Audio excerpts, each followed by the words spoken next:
Petugas imigrasi kelas 2 TPI Belawan menangkap seorang warga negara asing asal Bangladesh karena kedapatan memalsukan identitas. Seorang warga negara asing asal Bangladesh yang bernama Soleh Rana ditangkap petugas saat hendak mengurus paspor di kantor imigrasi kelas 2 TPI Belawan, Sumatera Utara. Tersangka masuk ke Indonesia dengan memanfaatkan kelemahan pengawasan orang asing melalui jalur laut dari Malaysia tujuan Batam, kemudian naik KM Kelut ke Jakarta dan naik bus menuju Belawan. Selain menangkap pelaku yang hendak membuat paspor menggunakan kartu keluarga dan KTP, pelaku membuat dokumen melalui jaringan calo orang asing di kantor Disduk Capil, di mana petugas juga menyita paspor lama.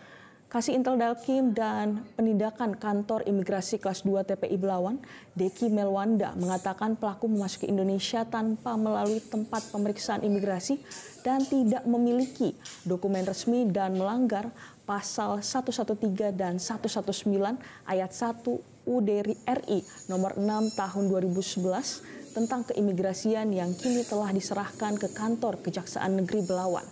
Sebelumnya, warga negara asing yang berada di Malaysia ini telah menikahi seorang tenaga kerja Indonesia dan tinggal menetap di rumah orang tua istrinya di Kelurahan Belawan 2 dan telah memiliki 2 orang anak.